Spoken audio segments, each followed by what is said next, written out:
She's funny, she's smart, she craves chocolate every day, and she is the Greek goddess of comedy.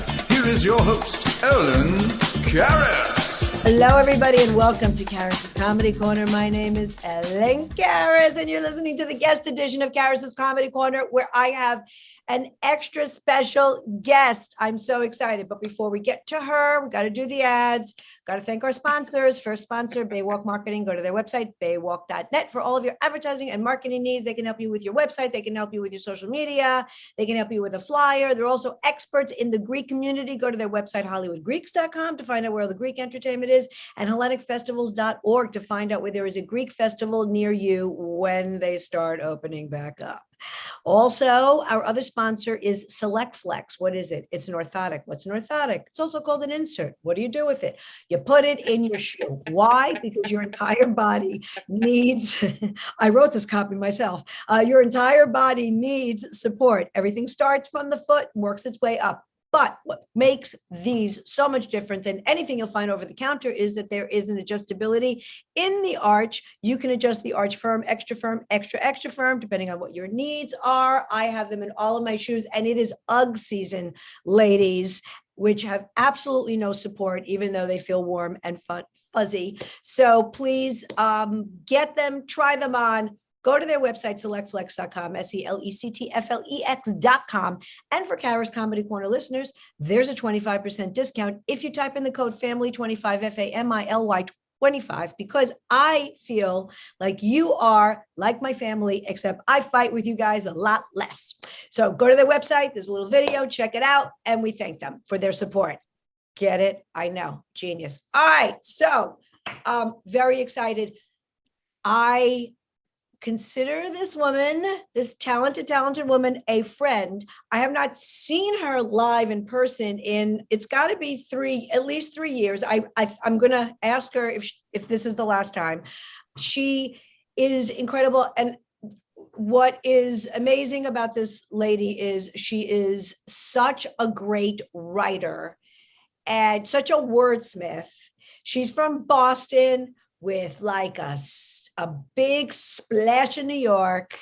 And I've known her for an incredibly long time. And she's got a fantastic, because I just finished watching it, dry bar comedy special that you absolutely have to check out. She's one-woman shows. She's got a great album, Blonde Logic. I don't have my glasses on. It'd be good if I did it. Less bitter, more glitter. Anyway, she's going to tell us all about it. So please welcome not only my guest, but my friend, Kendra Cunningham. Oh, thank you. What a nice introduction.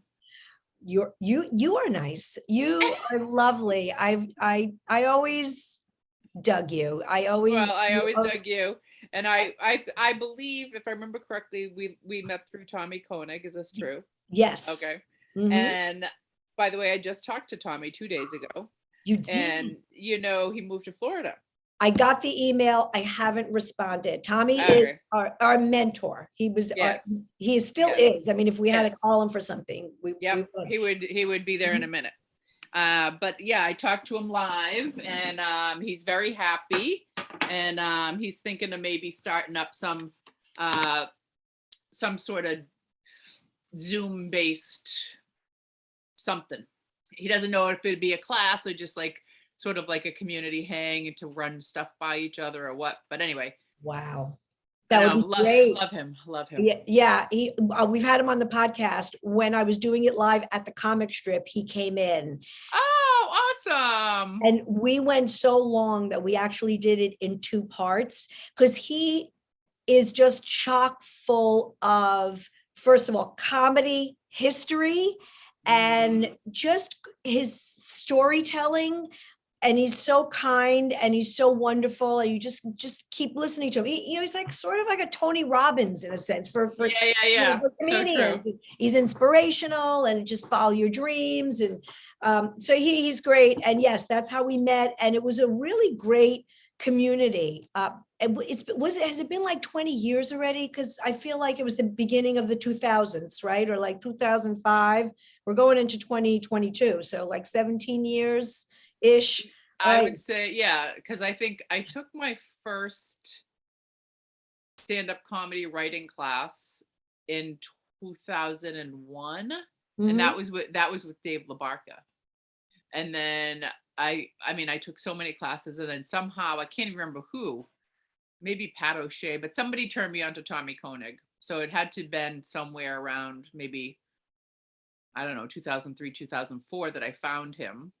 And then, you know, I participated in all of his stuff. I mean, He I built, can't, yeah. yeah, he had that. I can't even remember now. I'm spacing out on the name. But you know, remember he used to do that show at that restaurant. It wasn't Don't Tell Mama. It was something else. Rose's Turn downtown. Oh, maybe The that one was it. in the Maybe that was it. village. Yeah. Yeah. And that's not there anymore. Yeah, there's a lot of things that are not there. And think about like how much has changed since we've been doing comedy 20-ish years, because he started when Seinfeld started. And I remember one of the first things that he said to me when we were talking, get to knowing each other, he said, we always knew Jerry Seinfeld was going to be different because like he came in and he would read the cereal box, but he would make it funny. And he goes, you know, you just knew that he had it. But anyway, we love Tommy Koenig. He built a really great community comic studio. That's how we met. And then just, you know, shows and on and on. But I think that the last time I saw you, I feel like it was at the college. It was at LaGuardia Community. We were in Queens. It was for the deaf school. Oh, was that something that Vic, is that what? Yeah, Vicky, yeah. Yeah. Yeah. Was that the last time? I feel like that's the last time I saw you live. Okay. Well, yeah. I didn't know. Well, the last time that we really got to hang a little more than that was when I did the podcast down in Dumbo. Oh, right. Oh, wait a minute. You know what? I think, oh yeah. Okay, good. No, that was I don't know yeah. which one was first, but that I remember seeing you at that college, but we didn't really get to, you know, right. But the last time that I really spent time with you in person for an extended period of time was down in Dumbo. Now, are you still, even though you're doing this from home, are you still putting the podcast up through that Dumbo? No, I left there. I went and then I started recording at the comic strip. Oh, so I just created I have my own channel, but actually every show that I've done, I've been doing it, by the way, it's 6 years. Whoa. Is on my website. So your show is on my website, the one that we did. Oh, wow. Okay. Ago. Yeah. So it's has stayed there. I feel though that I'm a little plugged in at what you're doing because of course I do read your posts and I read your newsletters, which you're very proficient at sending once a month. You are constantly. I don't send them once a month, but thank you for thinking that I'm not consistent. Well, maybe because I send mine once a year. Like I just went to right. And then I went and I was like, oh, let me see the last one. And it was Happy Holidays. I hope 2021 is better. That's how bad, right. That's how bad it is. All right. I'm a little better than you then. Oh, you're much better than me. And just all of these skits and like the work that you've done with Vicky, your Malarkey Productions. I just also wanted to, I just saw the clip about everybody's hitting on me. That was hilarious. I'm telling you guys, just follow Kendra. She's always doing something fun. You're writing and you have, I have to say this about you. You take the best photographs. You're incredibly photogenic. I mean, thank you. The blonde hair and the beautiful skin, and like you are a natural model. Thank you. There's always like a funny background, and I mean, you're so creative with. Like I take a video of me walking in the street. So, oh my God, look at all these vacant stores. Like, who gives a shit? Like, you know, yours have like, flower power in the back, and you dress up in a costume. It's just like, it's so great. See, because I need a staff. I need people to prop me up, and then maybe it could come out okay. But you do like the whole production. I don't know how you do it. You're amazing. You're just thank you. I feel like. I feel like it can be a hindrance to some extent sometimes because, I'll want to like do something that I'm like, I'd love to shoot this thing, but then I'm like, but I need to have like, this outfit and this scene, like, and then it snowballs into like a production instead of it being like a quick little something that I could have been creative in the moment, and it turns into a time consuming event so that my vision gets executed the way I want it to. I'd love to be a little more fly by the seat of my pants about it, but whatever. The few things that I've done, I did a video about being short, called a short, and Right. it took forever. It's 5 minutes. We did Right. different scenes, and trying to reach Well, people, the top of the people- grocery store, all this. We had to Yeah. do little location stuff. That was also, you had to get permission, just can't walk in someplace with a camera. And then the schedules, because if you have, and it's not like I had a big crew, it was just me and Yeah. somebody else, and you had to coordinate all that. Forget it. It took like a year. It was ridiculous. no, that's what, like, people don't realize when they see, like, people will say to me like, oh, you should do some more of those videos, and I'm like,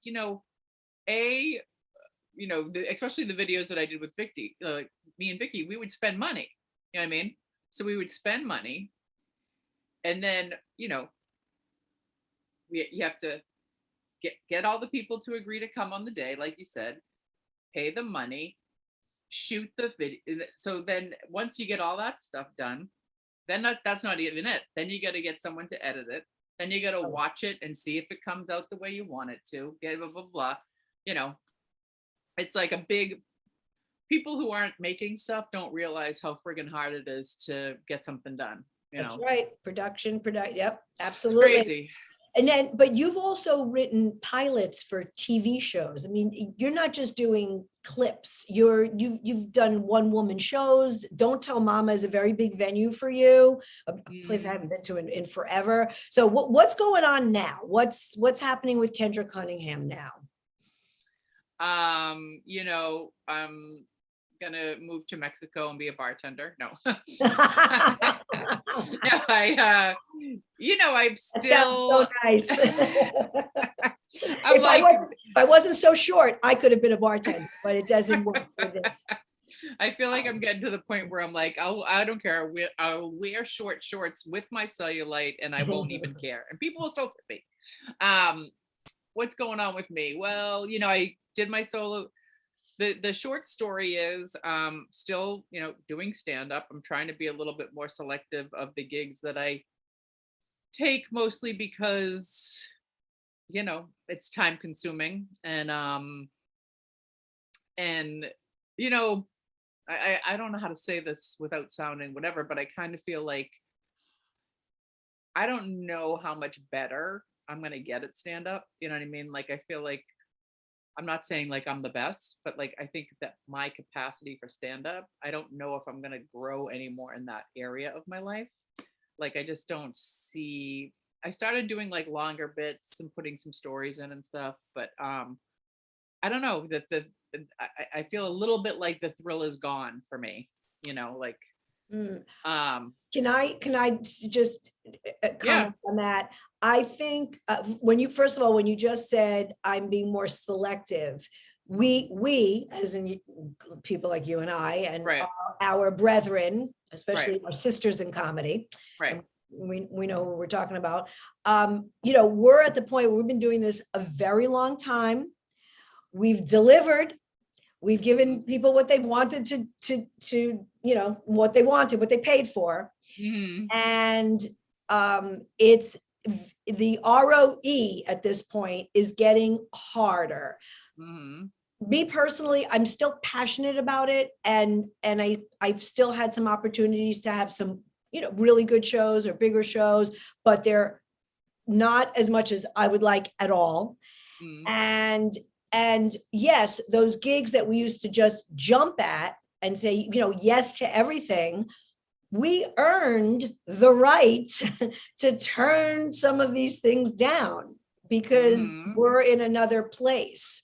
Yep. So I think, I'm probably, I understand when you say the thrill is gone. I have my moments as well. I think if our careers in stand-up were a bit more like some of the more well-known comedians, it would be a whole different story, because it's like you're working. Because at the end of the day as well, as much as you love what you do, we need to pay our bills and we Yeah. need to make a living. Yeah. And nobody, well, we didn't go into this for this to be a perpetual hobby. And I always say to people, you better, it's like everybody has obviously the opportunity to get into it and to go to an open mic and to take a Tommy Koenig class and all that. But once you hit like a 5-year mark, I think you need to make a decision, because it's not a hobby. And then what you wind up doing is you wind up hogging precious stage time from people like you and me that are doing this for a living.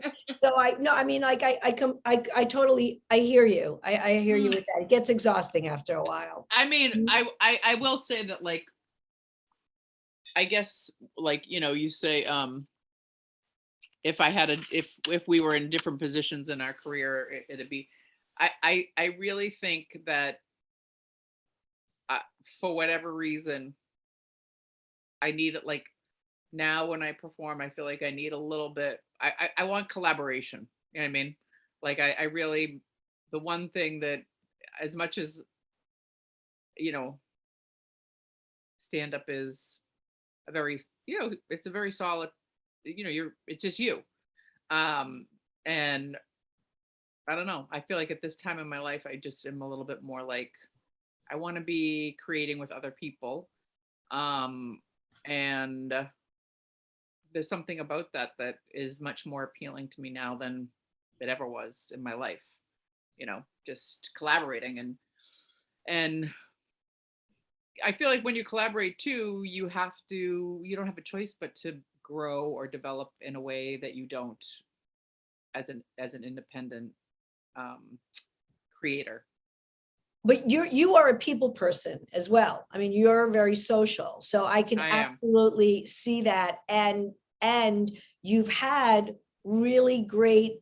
done really great work with other people, and you found your tribe. I mean, Vicky Cooperman, who we've had on the podcast. Someone else I haven't seen. I feel like I haven't seen anybody at all. Like, I just saw Vicky yesterday. Oh, I miss her. We hang once in a while. I don't know what's going on, but anyway, you know what? I can't even blame it on COVID, because I think it's just a complete apathy. But you found her as a great production partner. You guys have done a lot of things together. She's also a phenomenal writer. So between the two of you, I totally see that. Listen, Tina Fey, Amy Poehler, Rachel Dratch, they always work together. You find your team. Right. And you do it. I totally get that. I think that's great. Yeah, I mean, I just, for whatever reason, I've always kind of been attracted to, like, the 60s and the 70s and stuff. And I just feel like now, like, the next thing I would love to do live is just sort of, during the pandemic, I was doing this thing called the Broad Squad. It was over Zoom, and I would have like a singer. It was all female performers, whether it was comedians or storytellers. And then after they performed, I would come on screen with them and chat with them. Like, it was almost like a talk show in a way, but with a lot of fanfare, and that would be like the next thing that I would like to produce as a live show. Would definitely be something that has like a lot of showmanship, like a variety show. Like a variety show, definitely just like, do you ever watch, do you know who Graham Norton is? Yes. Mm-hmm. Like, I feel like his vibe of his talk show is very kind of like, let's just hang, so something like that, where it's like, they can still be comedy and stand up and stuff, maybe even throw in a premeditated sketch that seems like it's improvised. Mm-hmm. I don't know, but just like, a little bit more of a show with a narrative, and like creating a, like a world, you know what I mean? So like when people come in, they actually feel like they're almost like a play, but not a play. Like, Mm-hmm. Like they're escapism. Like, really? That. Yeah. Like that type of stuff. Like, not a lot of serious shit. just fun? Well, two things. One, you said Graham Norton. I believe that Nicole Corcolis worked for him. She wrote for him. Oh, really? Is I don't know who Nicole is. No. she's a comic. Again, somebody else I haven't seen in 100 years. Right. She used to MC Broadway Comedy Club a lot. She's been around a long time. I'm pretty sure she wrote for him. When Wow. I'll text you her name, or when we get off. But and you say 60s 70s vibe. I was so funny. I wrote this down. So your photos that you take, these funny photos or these model-y photos or these promo photos, have this 60s 70s vibe. There's always like the flowers from the 70s, like you're always it's so funny. I mean, you were like born in the wrong era, like that, like you fit in, like you should have been in an episode of Bewitched or something. You know what I mean? Like like, thank you. I would love that. That's so funny. Your whole, even sometimes like your coffee cup, just your little props are very throwback, which I love, Right. Yeah. I love stuff like that. I know. I don't know. I'm just drawn to it for some reason. So that's so funny. The other thing I do notice about you is I hope I'm the same way, but sometimes no. You don't do any politics. You don't post anything political, and I'm sure you have an opinion. You are from Boston. I'm sure you have opinions, but you never, even when we're at the height of like something political happening, like the election, nothing from you. Nothing. I will tell you too. I mean, especially the last bunch of years, bupkis. I'm not saying you want to have a conversation with me. We'll have a conversation. Right. I have had a few people on my podcast, so I've kept it to a little bit there. But there is not a snowball chance in hell, unless I'm making fun of de Blasio, because everybody hates him. So I know that that's an even playing field. But I won't, and you don't. And I noticed that. I so noticed that about you, and I think that's great. I'm with it. I'm with you, because it's exhausting. I mean, I think I really do. I like to believe that for the most part, I try to have. Or I shouldn't say I try. I just think that it's naturally the things that I think are funny when I'm writing and stuff like that are pretty inclusive and like not polarizing, but not. I think it's just because that's my person. That's really kind of my personality. Even as a very seasoned bartender, like it takes a lot for me to be like, all right, you need to get the fuck out of here. You know what I mean? Like to the point where like other people I work with will be like, I can't believe you let Jimmy Mack sit here for 2 hours or whatever. And I'm like, I don't think he's that much of an asshole, but when he does act like an asshole, then I will be like, goodbye, you need to leave. I like to believe that people are mean well, maybe it's a little Pollyanna-ish from a Boston chick, but I try to take that position. I think that comes back to what you were saying about this show that you are, and if I know you're going to create. You're a people pleaser, and you just want to entertain and make people happy, and you're not looking to piss everybody off, and that's it. That's what you want to do. You're not looking to make a big statement. You're not running for anything. You just want to have fun, be creative, write stories, tell jokes, make light of things. And I love that. And I also love the fact that you love dessert as much as I do. And I think that the next time we meet, we need to go for like cake, because let's do it. I'm addicted. If it were up to me, I would eat. I'd have a Kit Kat in my mouth right now. Like I would. When I read your blogs, I'm just like, I know this. I know this life. I know that you get more comfort from a muffin than you would from your cousin. I get that. I get that. Yeah. Big time. I love a good muffin, that's for sure. Oh my God. You've given You've given muffins a lot of publicity. I'll just tell you that, which I love. Muffins have the greatest publicity because what is a muffin? It's really a cake. And somehow their PR people spinned it into breakfast, which, as we know, it's not, because it's really a sugar overload. It's like a candy bar. Yeah. Right. Absolutely. But somehow they did it. Let me ask you, what do you watch? Like, because I don't really watch a lot of comedy, like, you know what I mean, like specials and stuff like that. I watched a lot of comedic, like, series, but do you watch stand-up? Like, not as often as you would think for a stand-up. Right. Like, you would think I would have watched everybody's everything. Right.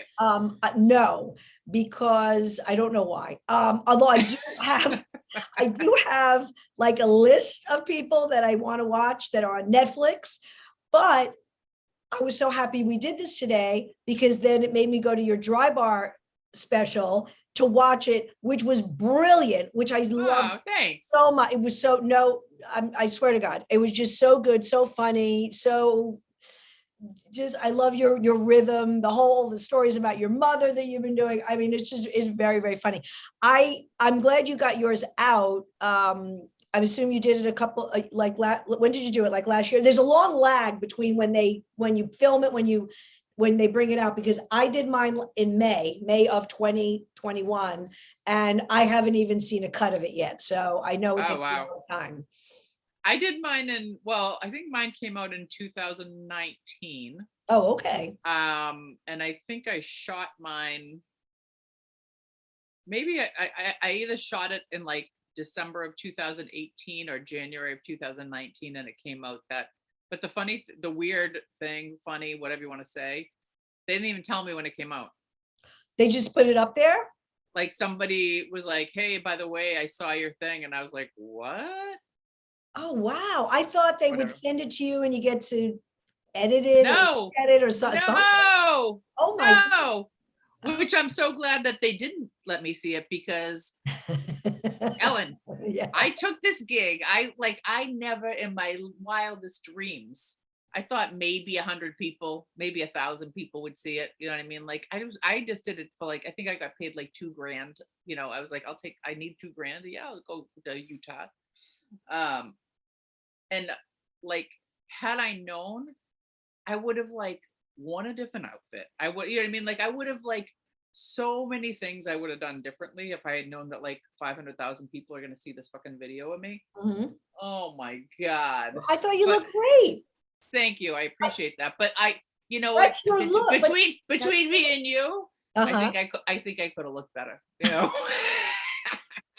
But if I had put an intention behind it, Well, but whatever. That, to me, that's your look though. The shirt, the casual shirt, the leather jacket, the jeans. I mean, that to me, that's I know. But I saw that, I thought it was perfect.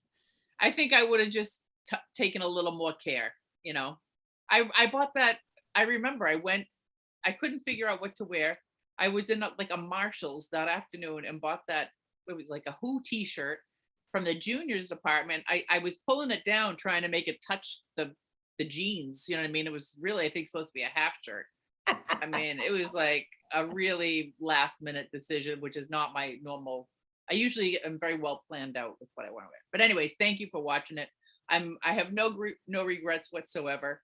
I hope that my next special that I do in my lifetime is one where I can swear, Well, yeah. So for everybody that doesn't realize, we were on a no bad words policy. So I didn't say, as you, not even crap, not even hell, Utah, Mormon, and they stick to it, boy. They stick to that. So now who am I allowed to ask who booked you on it? That was Tony. Oh, okay. Yeah. So, and I won't say his last name. I know who. But I had this. I won't say his name, but a person that, I didn't know very well, who was just like, I'm booking this thing, and he was like, it's going to be, it'll be distributed or whatever the terminology was. And I was just kind of like, yeah, whatever. But lo and behold, they got people's eyes on everything, on everybody's. Have you gotten any work from it? Any additional work? To be honest, Ellen, I haven't tried to leverage it into anything, Girl. but I've had people contact me and we're like, the thing is like, I sound like such a diva, but the thing is that I don't want to, for a good amount of money, I will go and like perform clean for an extended period of time. But like, if it's not going to be a big hunk of money, like, I'm kind of like,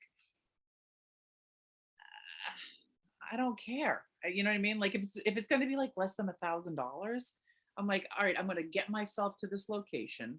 I have to be on edge while I perform because I'm scared that I might slip up and say something. You know what I mean? So it's like, I don't know. I want to be able to be me.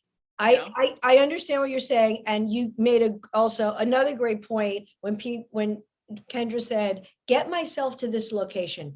People don't realize, and of course, we didn't realize until we were in it, how much schlepping there is.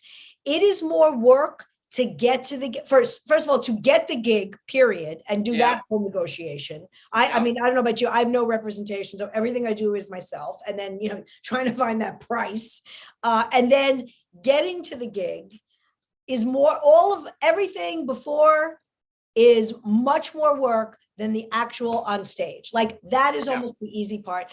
And then as far as not cursing, I do a lot of stuff in the Greek community for Greek churches. So I made a pact with myself a long time ago that if that's what I need to do, and it took a while, and it is true that when you do a clean show, or when I do a clean show, I know there is some editing in my head. There's no question about it. With the Greek show, because I do a very long show and I've got that, it's very wordsmith, it's very scripted. It's very detailed oriented, and I have a lot of things very specific. I've got some things about the church and the religion, again, all funny and all like so people to laugh at.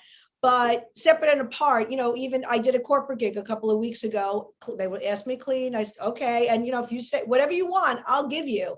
But it is true. It's just this little, it's not like you're not going to get a good show from us, but it's just that little, like, where if you can just say what you want, and you and I are not filthy, but it's about like the curse word. We're not raunchy. We're not like filthy, but if we want to drop an F-bomb because we're going to drop it and it's going to be good for what we just said. Right. So there is something to be said about that. I completely agree with you. But the other thing too is that, like, going back to this thing about having fun, I think another reason that I'm like kind of like not as excited about my future in stand-up comedy, I don't, not too many show producers, in my opinion,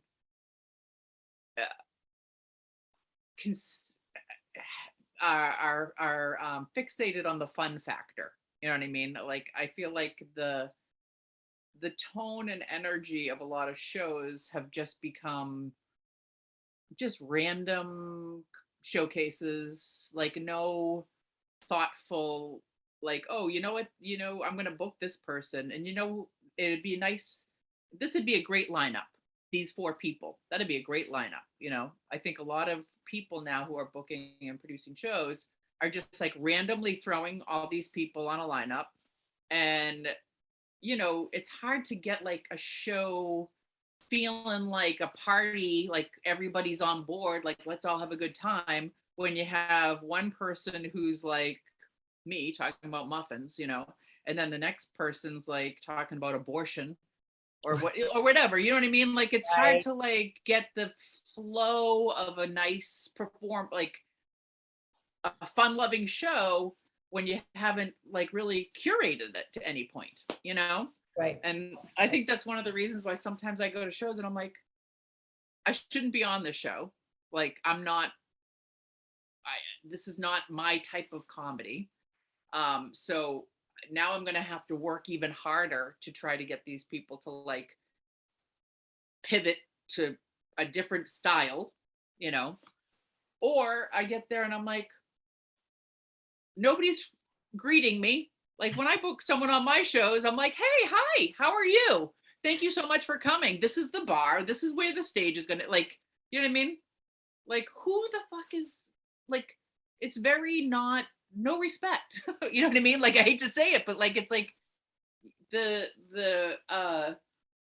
value that sometimes it feels like there's really no value placed on me showing up to these events. And I'm like, excuse me, you asked me to come here. Right. At least show me where to sit or offer me a drink or like tell me what the fucking lineup is. Like, do not make me come here and like pull the information out of you. Like, I've been doing it too long, Right. And you shouldn't be in that position. And I agree with you. I haven't done shows like that in quite some time. I know exactly what you're talking about. I did thousands of them. I haven't, and that's like I said, I don't venture out that much anymore. I don't really do any of the clubs.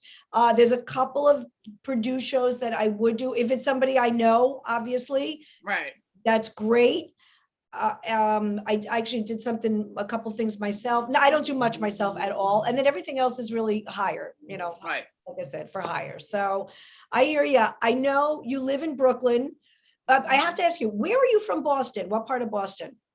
I grew up in Milton, Massachusetts on the South Shore. Both my parents were from Dorchester and they graduated to Milton, which is like right next door.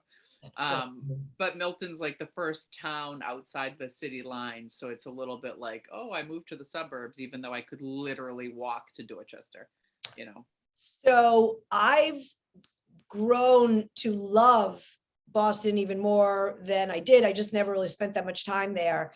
But I've been up there. I went to Braintree and I did a Greek show. As you know, lots of Greeks. I'm sure you had neighbors. Yeah.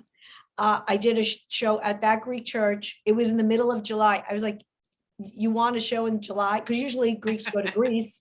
And, and there was like 200 people there. It was crazy. Again, not always the norm, of course, but like that was a nice surprise. And then I had another one that was a cancel because of COVID. And we did that in October. That was in Worcester. Oh, nice.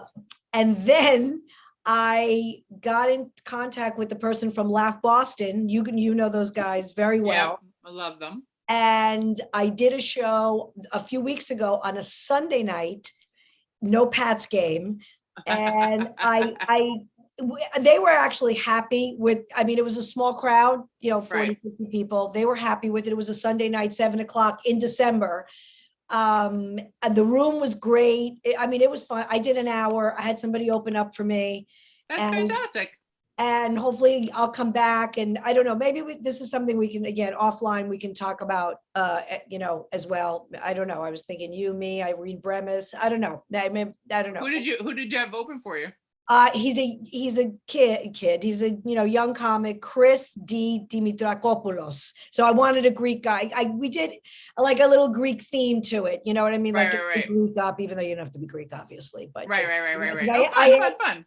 I asked them and I wanted somebody local because, it's not like I was paying them. So, I'm paying them. Right.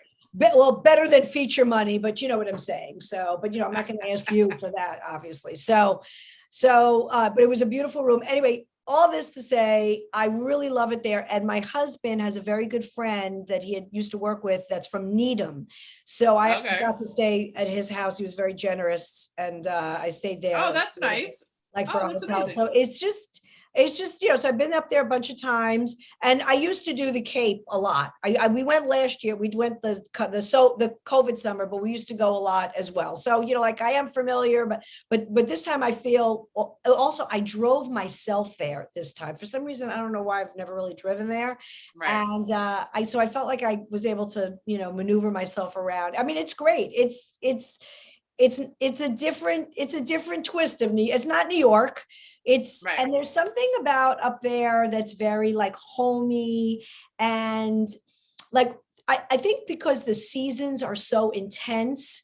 So when you're up there and it was that first weekend in December. So Christmas really kicks in, like you really feel it there. Yeah. And like fall is like fall. Yeah, it's true. It's true. Yeah. Something the seasons are very, very grounded there. I know that some of the winters can be brutal, but anyway, I love it. I think it's great. I love Boston. Where did you used to perform down the Cape? I did perform at the Cape a couple of times. Most of the time we went, it was for vacation. Oh, okay. I did perform for our friend, our late friend, Preston. Mm-hmm. And which when I think of that, Preston passed away of cancer, young, one of the nicest people in the world. Wasn't originally from Boston, he was from Pennsylvania, but just so great. And so he had his place in Cape Cod, the Seacrest Hotel. So yeah, I never got to perform there, but Tommy Koenig used to go quite a bit, I remember. Oh, really? Yeah. It was really nice. I went once or twice, he had me once or twice. And then there's a Greek church on the Cape, and I did that, and I had Preston open for me there. Oh, that's amazing. Which was good. I think that's really what it was. And then he had me at the Seacrest. I think that's how it worked out. But right. Yeah, so that was it. That was my two big performances. But you've done like Nantucket Comedy Festival. You are like the comedy festival queen. Like you've done Boston, Edinburgh, like you, Leah, Megan. I mean, you guys, great. I mean, it's just great. You'll do it. I mean, I have like the last one I did was Nantucket, which was a few years ago. I used to hustle and be on time and know when you needed to submit by and who was booking it and all that crap. I don't know anything about any festivals anymore. I don't know what are good ones. I don't know what are bad ones. I have no idea. I mean, obviously I think, Just for Laughs, I think still has clout.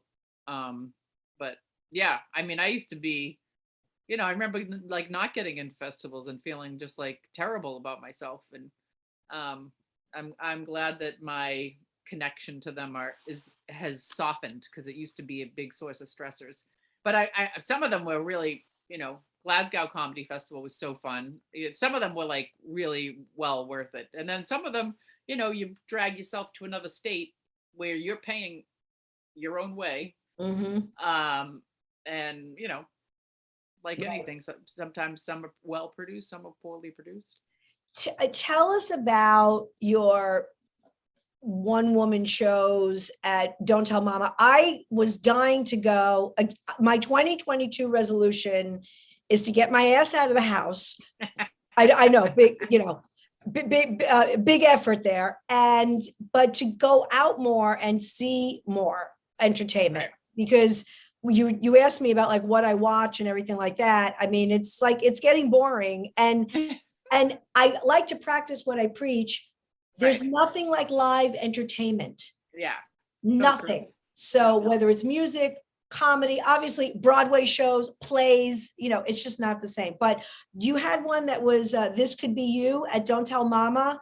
So what was that? Like what, and gosh, how long does that take to put together?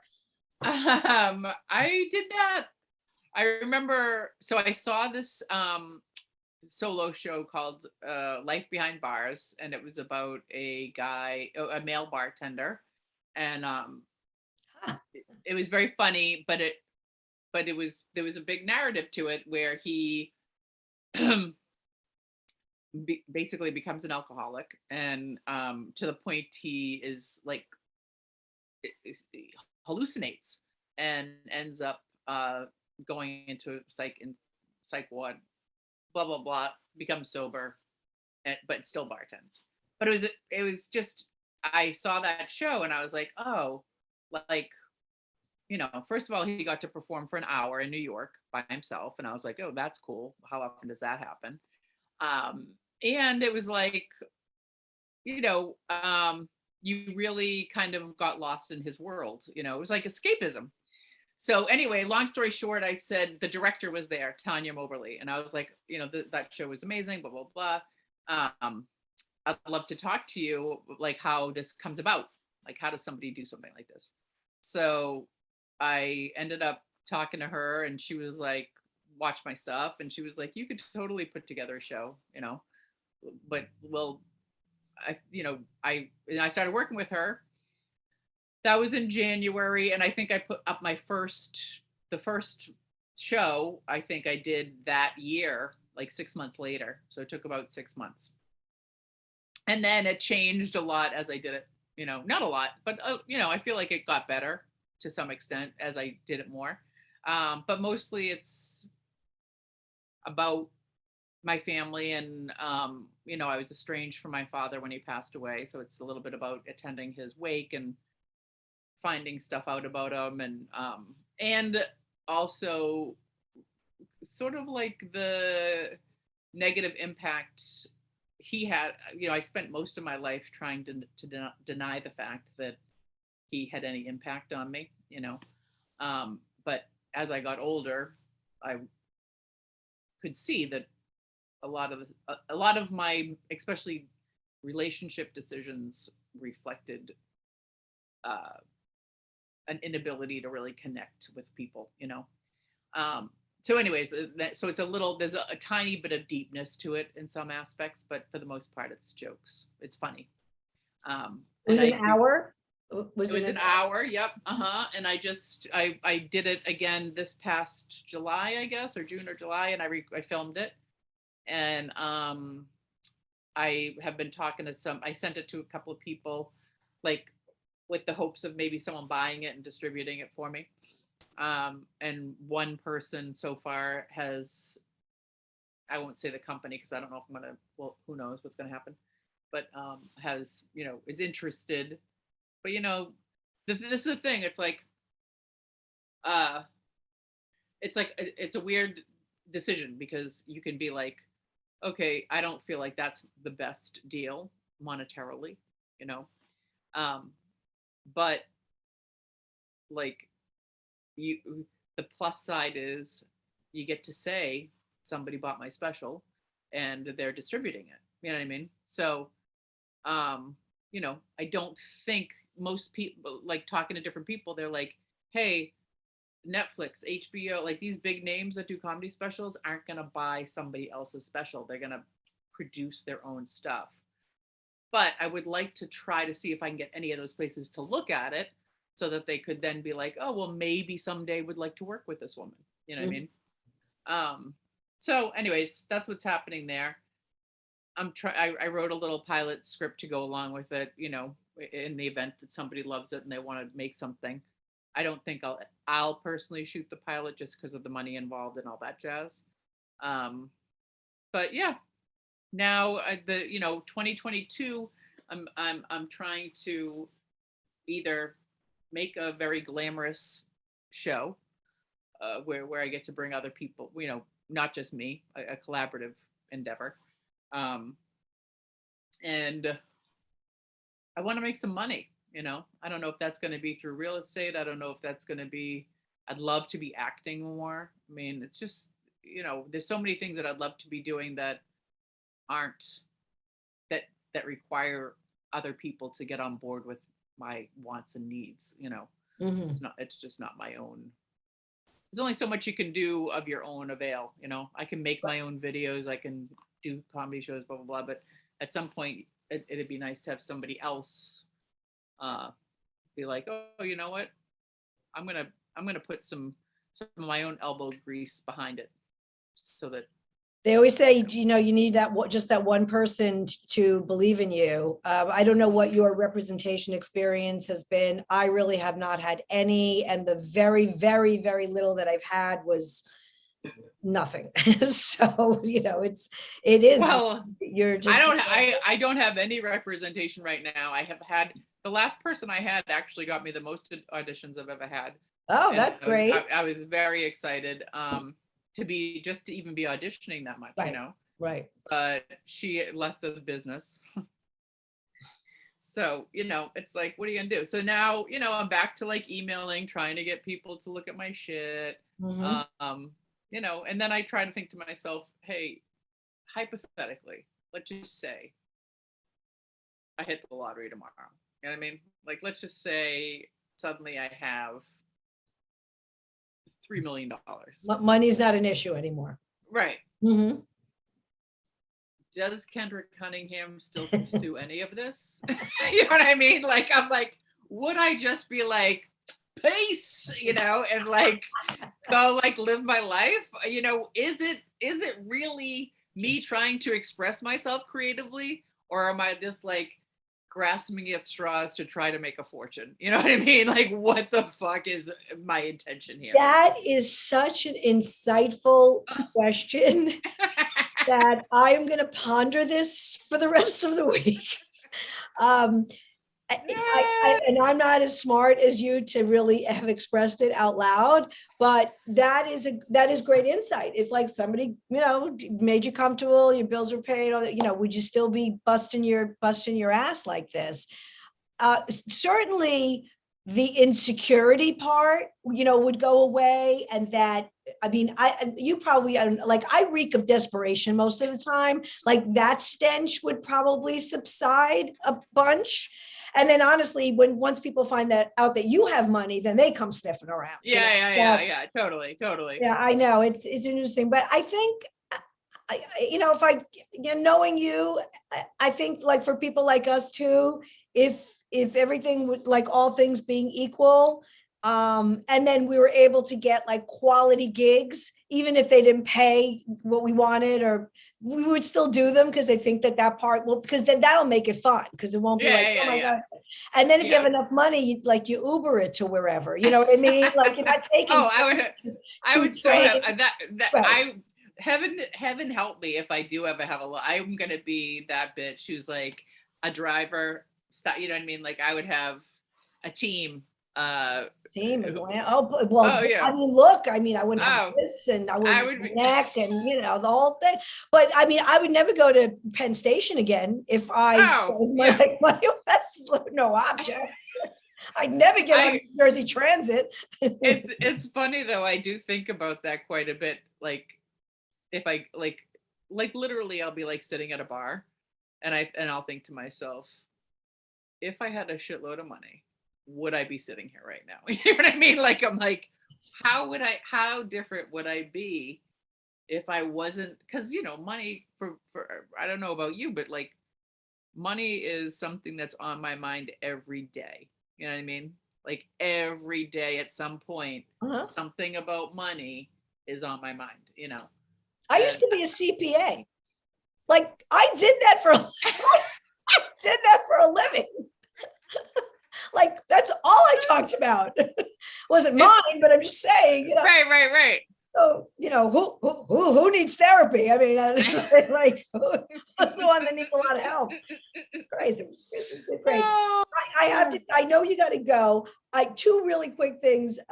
One is, I know you're into horoscope. So you do put horoscope, and I do read them. I just want you to know.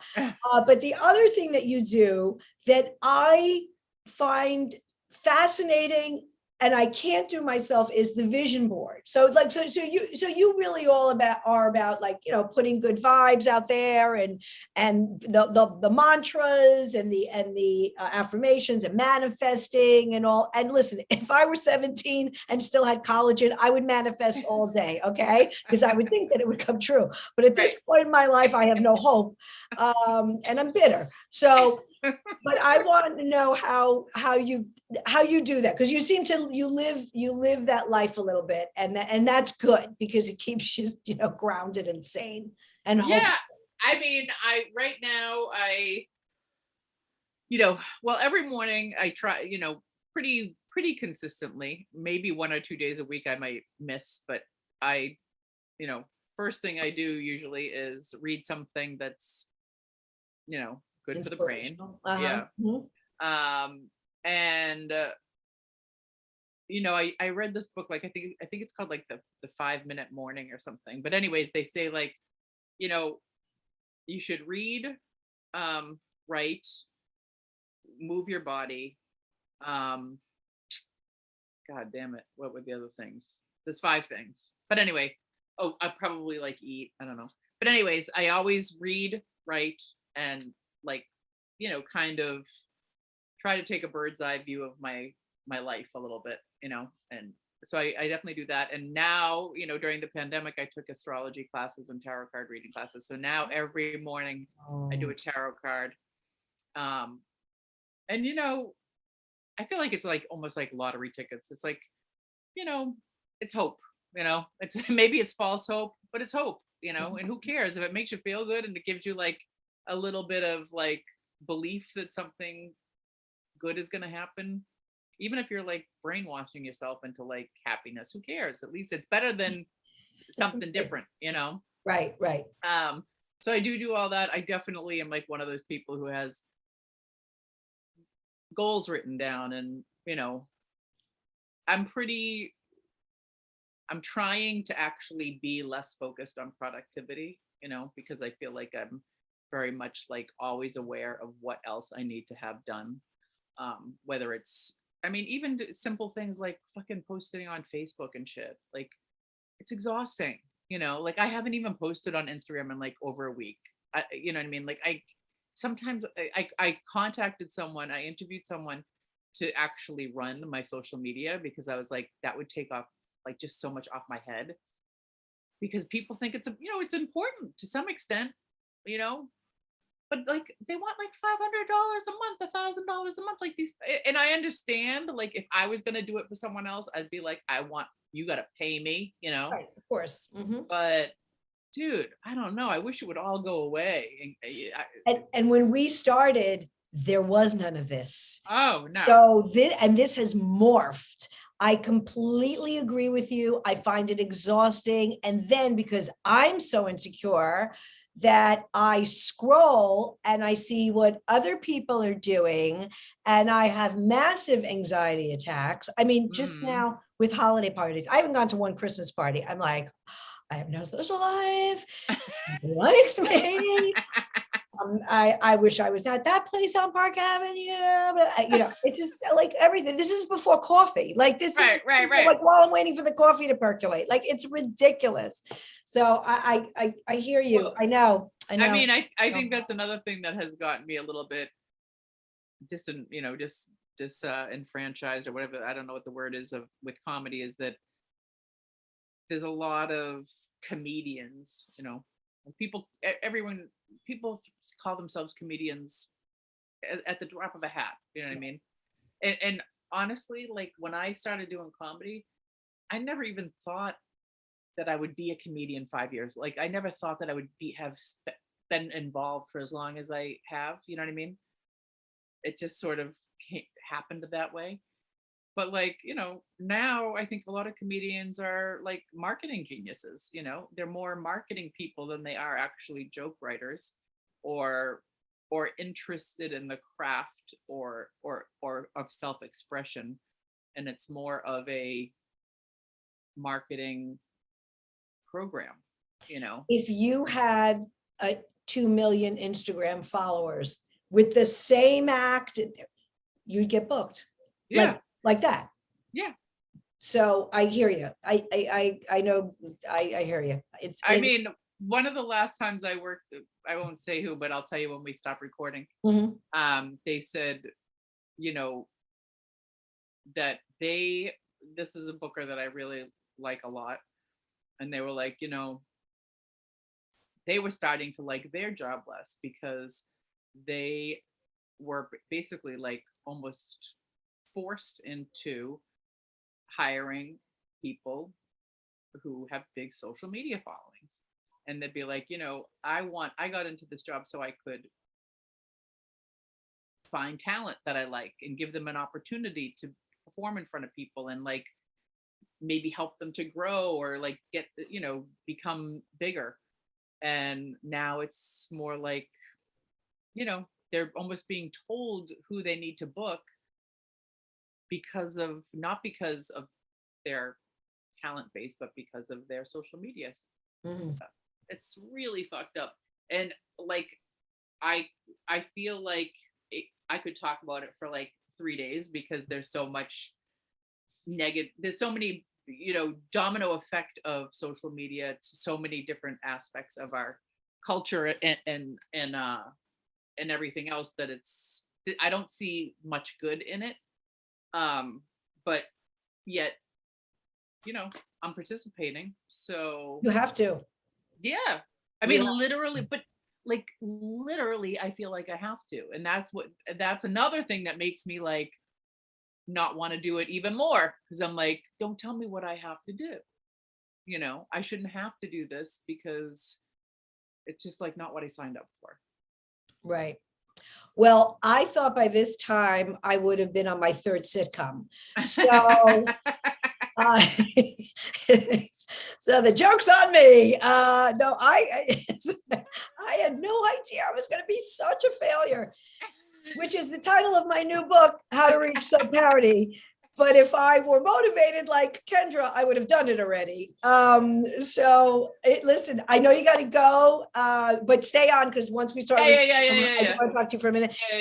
But since we just slammed social media, tell us your social media. So I'm on Instagram at the other Kendra, Twitter at the other Kendra. I think at Facebook is also at the other Kendra. Yeah, that's it. Those are, I have it's KendraCunningham.com. It needs to be redone. I'm on TikTok, but I never go on there. Yeah. And I honestly don't know. Every show that I've had for the past week and a half has gotten canceled. And I'm assuming that my shows in January will happen. My show next week just got canceled. So I usually put my shows up in my link tree, which is in my Instagram handle. Mm-hmm. So if anybody wants to come see me live, but now, do you have something that you do in Brooklyn weekly, or do you have anything? We do a monthly in Red Hook at San Pedro. It's called Dive Bar Blondes. Mm-hmm. I don't think it's happening next week. I got a text last night because of the whole COVID thing. But it's like a true bar show. There's no stage. It's a mic in the middle of the thing. It's free. Anytime you want to come, you're welcome. I don't want you to waste your gas money. Subway. But aren't you in, where are you? Manhattan, Upper East Side. Oh, I always think you're like in Westchester for some reason. Yeah, no. Oh, okay. Not that fit. But even from the Upper East Side, it's hard to get to Red Hook. But anyways, we'll talk. The point being, in 2022, I would like to have this other thing going on that where you could get dressed up and like do some fun stuff. So I'll definitely invite you to that once I get the ball rolling and things like that. That sounds great. Thank you so much for doing this. I appreciate it. Thank you for having me. I had fun. I know I talked longer than I said I was going to, but it's great. What it is. We take you as much as we can get you. Follow Kendra Cunningham. She's a great talent. Check out her dry bar special. It is hilarious. Happy New Year, everybody. 2022. Yeah, sure. Yeah. Okay. It better not be more of Groundhog Day. That's what I don't know, because it's going to be taxes, an accounting resume update for me. Oh my gosh. All right. Thank you, everybody. My name is Ellen Karis. Follow me on Instagram and Twitter at Greek Chick Comic, Ellen Karis, Greek Goddess Comedy. My website, ellenkaris.com. You can find this podcast and all the other ones we have done for 6 years, including the one we did with Kendra a few years earlier. We talked a little bit more about her background then. And thank you so much. Till next time. Bye. Bye-bye.